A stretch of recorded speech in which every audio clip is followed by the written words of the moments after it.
Welcome back. బాగున్నారా? భార్య భర్త వీరిద్దరి మధ్యలో ఒకరు మూర్ఖత్వంతో ఉన్నారనుకోండి, చాలా బాధ పెడుతూ ఉన్నారనుకోండి, ద అదర్ పర్సన్ ఎలా రియాక్ట్ అవుతారు? ఎంతో బాధగా ఉంటుంది. ఎలా డీల్ చేయాలో తెలియదు. నేను పేషెన్స్తో ఎలా ఉండాలి అని అనుకుంటూ ఉంటాం. అలాంటి పరిస్థితుల్లో మనం ఒక మంచి స్టోరీ దేవుడు మనకు బైబిల్లో ఒకటి రివీల్ చేసి ఉంచారు. ఆ స్టోరీని ఈరోజు మనం తెలుసుకుందాం. అబీగయలు గురించి ఈరోజు మనం తెలుసుకుందాం. అబీగయలు చాలా సుబుద్ధి కలిగినటువంటి స్త్రీగా ఉంది, రూపసిగా ఉంది. ఆమెకి ఇచ్చినటువంటి అందం ద్వారా, తనకిచ్చినటువంటి సుబుద్ధి ద్వారా తను గర్వపడకుండా ఎంతో అనుకోగలిగినటువంటి స్త్రీగా ఉంది. తన భర్త అయినటువంటి నాబాలు మొరటువాడుగా ఉన్నాడు, దుర్మార్గుడిగా ఉన్నాడు. అతను చేసేటువంటి పనుల వల్ల ఈమె చాలా సఫర్ అవుతూ ఉంది. అయినప్పటికీ ఆమె ఎంతో జాగ్రత్తగా సుబుద్ధితో తన కుటుంబాన్ని నడిపించుకుంటూ ఉంది. అయితే ఒకసారి ఏమైంది అంటే, నాబాలు తను చాలా ఆస్తిపరుడు అనమాట. కర్నేలు ప్రాంతంలో తను ఆస్తిపరుడుగా ఉన్నాడు. 3000 గొర్రెలు ఉన్నాయి, ఆయన దగ్గర 1000 మేకలు ఉన్నాయి. ఈ విధంగా ఇంత ఆస్తిపరుడైనటువంటి నాబాలు ఏం చేస్తూ ఉన్నాడు అంటే, గొర్రె బొచ్చు కత్తిరించడానికి అని ఒక చోటకి వెళ్ళాడు. తన సేవకులందరినీ కూడా తీసుకుని వెళ్ళినప్పుడు ఆ విషయం తెలిసినటువంటి దావీదు అదే ప్రాంతంలో ఉన్నాడు, తన సేవకులందరితో కలిసి ఉన్నాడు. అయితే ఇంతకన్నా ముందుగా మీరు తెలుసుకోవాల్సినటువంటి విషయం ఏంటి అంటే, దావీదు అంతకుముందు నాబాలు గొర్రెల కాపర్లకు చాలా హెల్ప్ చేస్తాడు. తన గొర్రెలను కాచుకుంటున్నటువంటి సమయంలో ప్రాకారంగా ఉండి వారందరినీ కూడా చాలా ప్రొటెక్ట్ చేస్తాడనమాట.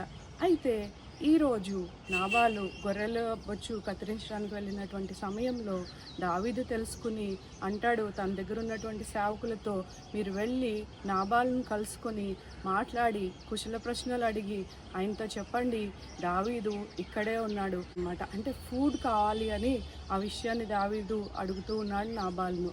నాబాలు అంటున్నాడు, యెష్షయి ఎవడు? దావీదు ఎవరు?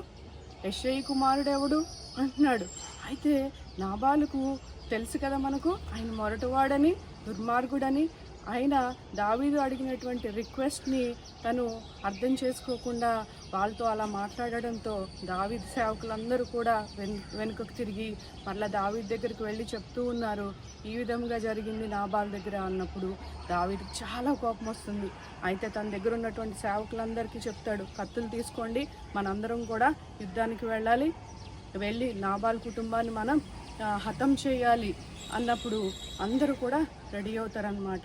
దావీదు ఎప్పుడూ కూడా దేవునిని అడిగి తను ముందు అడుగు వేస్తూ ఉండేవాడు. కానీ ఇప్పుడు ఉన్నటువంటి కోపంలో దావీదు దేవునిని ఏమి అడగకుండా ఆయనే వెళ్ళిపోతూ ఉన్నాడు. దావీదు తన దగ్గర ఉన్నటువంటి 400 మంది సేవకులను బయలుదేరి చేసి 200 మందిని సామాగ్రి దగ్గర ఉంచి 200 మందిని తనతో పాటు తీసుకుని వెళ్తూ ఉన్నాడు. ఈ విషయం తెలిసినటువంటి ఒక సేవకుడు పరిగెత్తుకుంటూ అబీగయల్ దగ్గరికి వెళ్ళాడు. అబీగయల్తో చెప్తూ ఉన్నాడు, అమ్మ ఈరోజు ఇలా జరిగింది, దావీదు తన సేవకులను పంపించాడు, మన యజమాని ఈ విధంగా వారికి చెప్పి పంపించేశాడు. అయితే దావీదు మన మీదకు వస్తూ ఉన్నాడు, మనందరినీ కూడా హతం చేయడానికి. మీరు చాలా జాగ్రత్తగా దీనిని హ్యాండిల్ చేయండి అని అబీగయల్కు చెప్తూ ఉన్నాడు. అబీగయల్కు ఎందుకు చెప్పాడు?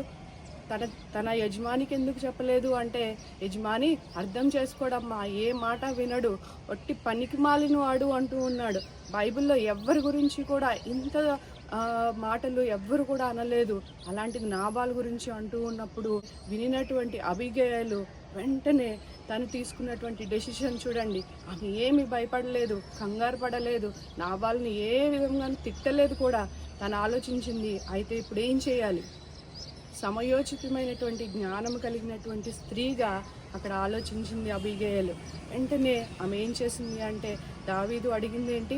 ఫుడ్ కదా, వెంటనే మీరు రొట్టెలను ప్రిపేర్ చేయండి, మాంసం ప్రిపేర్ చేయండి, ద్రాక్షారసం తీసుకోండి, అన్నిటిని రెడీ చేయండి అని తను ఆ ఫుడ్ అంతటిని గ్యాదర్ చేసి ఆ ఆహారం అంతటిని కూడా తీసుకుని తన సేవకులకి ఇచ్చి, మీరు ముందుగా వెళ్ళండి, నేను వెనక వస్తాను అని చెప్పి వారిని పంపించి తిను కూడా గార్ధబం ఎక్కి తను వెళ్తూ ఉన్నది. దావీదును ఎదుర్కొన్నది. దావీదు అటు నుంచి వస్తూ ఉన్నాడు. ఈమె వెంటనే తన గార్ధబమును దిగి సాష్టాంగ నమస్కారం చేసి దావీదు పాదాలు పట్టుకుని మాట్లాడుతూ ఉంది. అయితే అబీగయలు తను చాలా ఆస్తిపరురాలైనప్పటికీ తను ఎంతో తగ్గించుకుని దావీదు దగ్గర తను ఎంతో నమ్రతతో ఆయనని వేడుకుంటూ ఉంది. నా ఏలిన వాడా అని చెప్తూ ఉంది. మనం చూస్తే ఎన్నోసార్లు నా ఏలిన వాడా అంటూ ఉంటుంది. ఆయనకి చెప్తూ ఉంది, ఈ తప్పు అంతటినీ కూడా నేనే చేశాను అనుకోండి, నన్ను క్షమించండి. ఇది నాబాలు తెలియక చేశాడు. అతను చాలా మొరటువాడు, తన పేరుకు తగ్గట్టుగానే అలానే ఉన్నాడు. తనను క్షమించండి, నేను చేసినటువంటి విషయాన్ని ప్లీజ్ మీరు మమ్మల్ని ఫర్గివ్ చేయండి అని తను చెప్తూ తను అంటూ ఉన్నదన్నమాట. యెహోవా దేవుని తోడు, నీ జీవం తోడు, మీరు ఈ రక్తాపరాధాన్ని మీ మీద వేసుకోకండి అని చెప్పినప్పుడు దావీదు కూడా అర్థం చేసుకుంటాడు.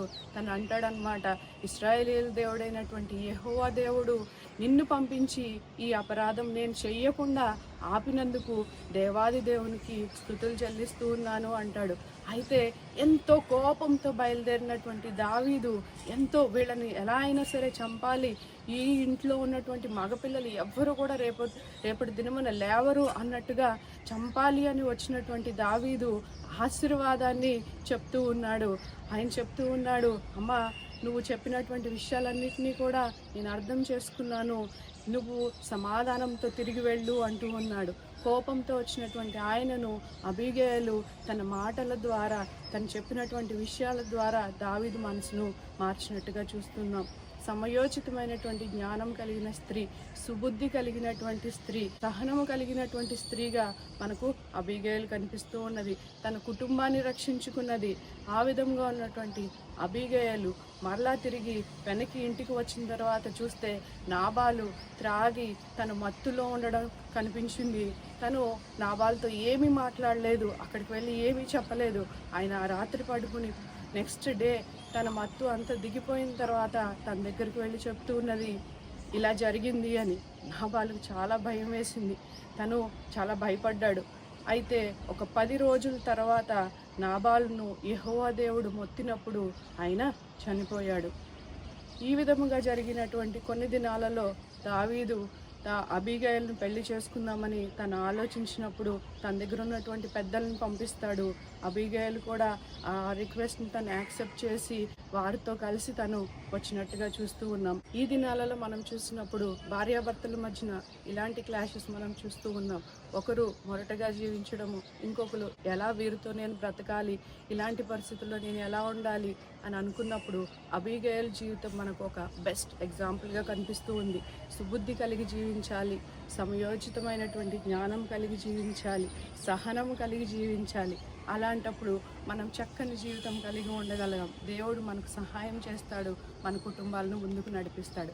అట్టి జీవితం మనందరం కలిగి ఉండాలని దేవాదేవుని కోరుకుంటూ ఉన్నాం.